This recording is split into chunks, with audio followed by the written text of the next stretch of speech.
Hi everyone, this is Sunny. Welcome to my YouTube channel that is Pediatrics by Sunny Roll.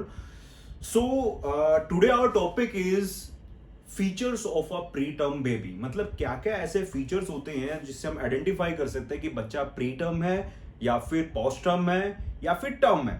ठीक है, तो हम इस video कुछ पार्ट्स में डालेंगे। सबसे पहले हम बात करें केवल प्री टर्म बेबी की। तो प्री टर्म बेबी होता क्या है? अगर मैं आपको बताऊं, जो भी बच्चा जिस भी बच्चे का birth less than 37 week of gestation या फिर लेस देन 259 डेज से पहले हो जाता है, उन बच्चों को हम प्री टर्म बेबी बोलते हैं। क्या एक बच्चे का वेट अगर लेस देन 2.5 केजी होता है तो क्या उस बच्चे को प्री टर्म बेबी कहते हैं? नहीं। भले ही बच्चे का वेट 3 केजी हो और उसकी age less than 37 week of gestation हो या फिर लेस देन 259 डेज हो, तो उन बच्चों को हम प्री टर्म बेबी बोलते हैं। That means irrespective of weight, if the child age is less than 37 week of gestation or less than 259 of days, that baby is called preterm baby. ये baby low birth weight होते हैं। ठीक है, ये preterm के अंदर नहीं आते। ये फीचर हो सकता है प्रीटर्म बेबी का, बट हम ऐसे नहीं कह सकते लेस देन 2.5 केजी वाले बच्चे को हम प्रीटर्म कहेंगे।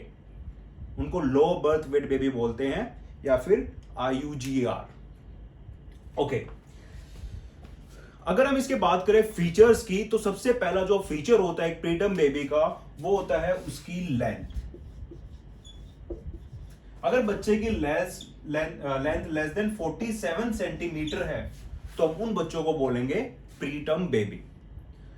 सबसे पहले अगर मैं शुरुआत करूं, अगर हेड से हम तो अगर बच्चे को एग्जामिन करेंगे और चेक करेंगे कि बच्चा प्रीटर्म है या नहीं है, तो सबसे पहले बता दूं बच्चे का जो हेड होगा वो लार्ज होगा। लार्ज होने का रीजन ये है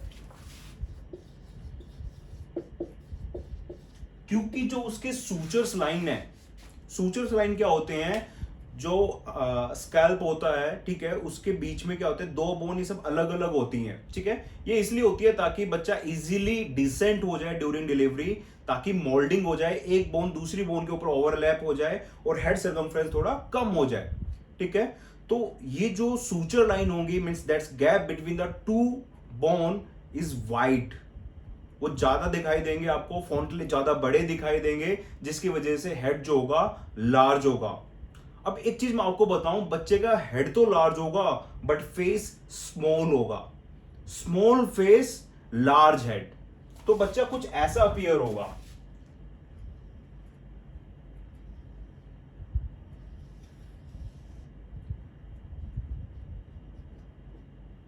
ऐसा लगेगा कि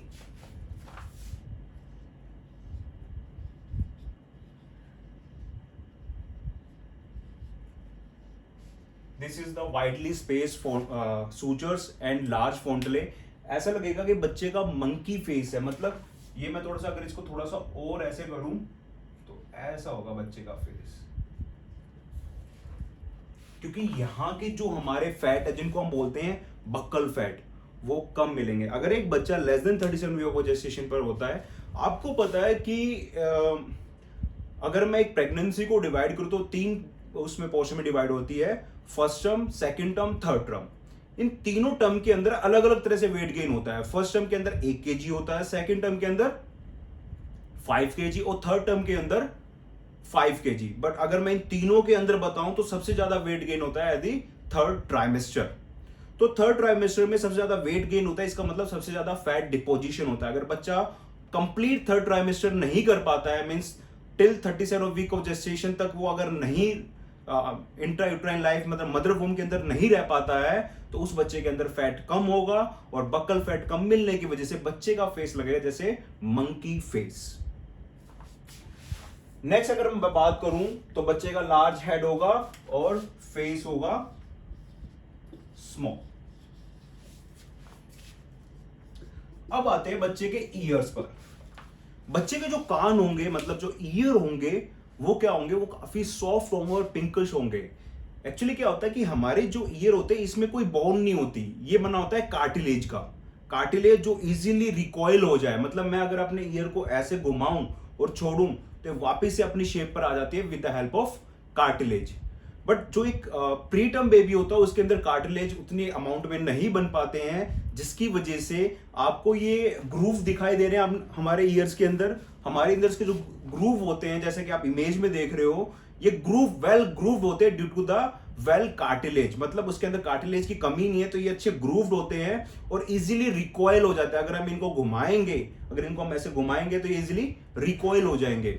लेकिन due to lack of cartilage ये आपको थोड़े फ्लैट दिखाई देंगे, पिंकिश दिखाई देंगे, और रिकॉइल इनका स्लगिश होगा। मतलब अगर आपने उसको रिकॉइल किया तो धीरे धीरे करके वापस अपनी रीशेप लेगा, बट वो टाइम लेगा इस चीज के लिए। खैर ये भी चीज डिपेंड करती है बच्चे की वीक ऑफ जेस्टेशन, मतलब किस टाइम या किस एज पे बच्चे ने बर्थ लिया है, तो ये उस पर डिपेंड करता है। नेक्स्ट बात करते हैं हम बच्चे की आर्म्स की, मतलब आर्म रिकॉइल चेक करेंगे। आर्म रिकॉइल क्या होता है कि बच्चा जब बर्थ लेता है तो वेल फ्लैक्स होता है, बिल्कुल ऐसे होता है, ठीक है। और हम क्या करते हैं, जैसे ही हम इस हाथ को नीचे लेकर जाते हैं, ठीक है, और जैसे ही छोड़ेंगे तो बच्चा दोबारा से हाथ को ऐसे रिकॉइल कर लेगा, मतलब इमीडिएट कर लेगा। मतलब 90 डिग्री अगर वो रिकॉइल कर लेता है तो हम उसको नॉर्मल बोलते हैं। अगर बच्चा 180 से 140 करता है तो इनको भी हमने कुछ डिवाइड किया हुआ है कि 180 से 140 माइल्ड, देन 110 से 140 मॉडरेट, तो ऐसे ऐसे होते हैं, ठीक है। अगर बच्चा वेल फ्लेक्स कर लेता है इसको, ठीक है, तो आर्म रिकॉइल अच्छा है। अगर वो धीरे धीरे कर रहा है और हाफ वी लेकर आ रहा है तो मतलब आर्म रिकॉइल अच्छा नहीं है और it is a sign of a preterm baby. Next हम बात करते हैं कि बच्चे की जो ब्रेस्ट नोड्यूल होगी, बच्चे की जो ब्रेस्ट नोड्यूल होगी, अगर वो लेस देन 5 mm होती है तो हम उन बच्चों को बोलते हैं preterm baby. It is another sign of the preterm baby. अब उससे नीचे अगर हम बात करते हैं जेनाइटल एरिया की, ठीक है, तो हाँ, एक वर्ड होता है जिसको हम बोलते हैं अनडिसेंट टेस्टिस। टेस्टिस बेसिकली जो होते हैं वो 36 वीक ऑफ जेस्टेशन पर डिसेंट हो जाते हैं इन द स्क्रोटल सैक, ठीक है। बट क्योंकि बच्चे का birth less than 37 week of gestation, मान लो 35 या 34 32 वीक ऑफ जेस्टेशन में बच्चे का बर्थ होता है, तो ऐसी कंडीशन में टेस्टिस अच्छे से डिसेंट नहीं हो पाते हैं और जिस वजह से हार्मोन्स वगैरह रिलीज नहीं हो पाते हैं, तो टेस्टिस की जो स्क्रोटल सैक होती है, जो उसकी स्किन होती है, वो उसके अंदर पिगमेंटेशन कम होता है, मतलब वो कम डार्क दिखाई देती है। अगर वो ज्यादा डार्क है तो इसका मतलब बच्चा टर्म है, अगर कम है तो इसका मतलब बच्चा प्री टर्म है due to lack of hormones.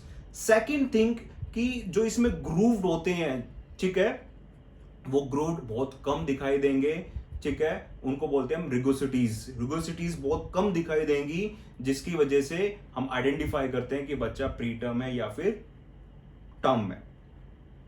Next बात करते हैं स्किन की। स्किन बेसिकली बच्चा जो प्रीटर्म बेबी होते हैं उनके अंदर लीवर बहुत ज्यादा इमेच्योर होता है, तो ज्यादा इमेच्योर होने की वजह से लीवर की फंक्शनैलिटी कम होती है, ठीक है। तो फंक्शनैलिटी कम होने की वजह से लीवर जो हमारा होता है वो प्रोटीन बनाता है, और प्रोटीन की कमी होने की वजह से बच्चा क्या होगा, बच्चे के अंदर हाइपोएल्बिनीमिया होगा। हाइपोएल्बिनीमिया जो कि मेंटेन करता है हमारा ऑनकोटिक प्रेशर। ऑनकोटिक प्रेशर क्या करता है, ऑनकोटिक प्रेशर क्या करता है कि वो क्या करता है, वाटर को हमारी वेसल्स के अंदर अपने पास रखता है, मतलब वेसल से बाहर नहीं जाने देता। वेसल, ये मान लो हमारी वेसल्स है और ये बाहर हमारे सेल्स है, और इनके बीच में जो स्पेस होता है उसको बोलते हैं इंटरस्टिशियल स्पेस। अब प्रोटीन जितना ज्यादा होगा, बॉडी का फ्लूइड, मतलब जो वेसल्स के अंदर फ्लूइड है वो इसी के अंदर रहेगा। अगर प्रोटीन कम हुआ तो ये फ्लूइड बाहर आ जाता है, और बाहर कहां पर आएगा, इंटरस्टिशियल स्पेस के अंदर, और इसको हम बोलते हैं एडीमा। तो ड्यू टू हाइपोएलिमीमिया बच्चे को होगा जनरलाइज एडीमा, पूरी बॉडी के अंदर एडीमा देखने को मिलेगा, और बच्चा पिंकिश कलर दिखाई देगा। और बच्चा तो वैसे less than 37 week of gestation का है, बट आपको ऐसे दिखाई देगा बच्चा क्या है, हेल्दी है, आपको बहुत ज्यादा पिंकिश दिखाई देगा। एक नॉर्मल बच्चे के अंदर और एक प्रीटर्म बेबी के अंदर आपको बिल्कुल डिफरेंशिएट हो जाएगा कि ये बच्चा प्रीटर्म है, जब उसके अंदर आपको जनरलाइज एडिमा, जब आप उसको ऐसे दबाओगे और वहां पर पिट बन जाएगा, तो ये देखने को मिलेगा स्किन के अंदर। नेक्स्ट अगर हम बात करें जेनाइटल एरिया की बात कर रहे हैं, मेल के अंदर तो अनडिसेंट टेस्टिस देखने को मिलेंगे, बट फीमेल के अंदर लेबिया मेजोरा वो वाइडली सेपरेटेड होगी, जिसकी वजह से लेबिया माइनोरा और क्लिटोरिस इजीली विजिबल होगी without separating the labia majora due to lack of fat. तो इस वजह से हमें ये फीमेल के अंदर हमें देखने को मिलेगा। और एक और साइन मतलब रिफ्लेक्सेस की अगर बात करूं तो बच्चे के अंदर तीन इंपॉर्टेंट हमारे जो रिफ्लेक्स होते हैं, one is the Moro reflex, swallowing reflex और सकिंग रिफ्लेक्स। ठीक है, अगर इन तीनों में से भी अगर मैं दो की इंपॉर्टेंट बात करूं तो स्वेलोइंग और सकिंग रिफ्लेक्स बच्चे के अंदर बहुत ज्यादा इंपॉर्टेंट है। ठीक है, ये जो रिफ्लेक्स हैं ये इमेच्योर होंगे इन अ प्री टर्म बेबी, तो हम बच्चे को फीड नहीं करवा पाते, मतलब ब्रेस्ट फीड नहीं करवा पाते, या तो उसको एनजी या ओजी या फिर हम उस बच्चे को आईवी फ्लूइड देते हैं ड्यू टू इमेच्योर स्वेलोइंग और सकिंग रिफ्लेक्स। तो एक चीज ये होगी। सेकंड थिंग, बच्चे के जो सोल्स होंगे, यहां से हम आइडेंटिफाई कर सकते हैं कि बच्चा टर्म है या प्री टर्म है। बच्चे के जो सोल्स होंगे उसके अंदर क्रीज नहीं मिलेंगी आपको, जैसे कि आप इमेज में देख रहे हो एक टर्म बेबी के अंदर आपको दिखाई दे रहे हैं कि वेल क्रीज है, और दूसरे बेबी के अंदर एक या दो क्रीज दिखाई दे सकते हैं, और मोस्ट कॉमनली आपको एक ट्रांसफर क्रीज ही दिखाई देती है सोल्स पर। It is a sign of a premature baby. So hopefully आपको ये वीडियो समझ में आई होगी। इसके अंदर हमने बात की कि आप प्री मैच्योर बेबी क्या कौन से होते हैं जिनकी age less than 36 week of gestation होता है, या फिर लेस देन 259 डेज का अगर जो बच्चा होता है उनको हम प्री मैच्योर बेबी कहते हैं। इररिस्पेक्टिव ऑफ वेट, चाहे उसका वेट कितना भी हो वो मैटर नहीं करता, बच्चे की एज मैटर करती है for the pre term baby. ठीक है, इसके अंदर मैंने आपको सारे फीचर्स बताए हैं कि क्या क्या फीचर होते हैं। सो होपफुली आपको वीडियो समझ में आई होगी।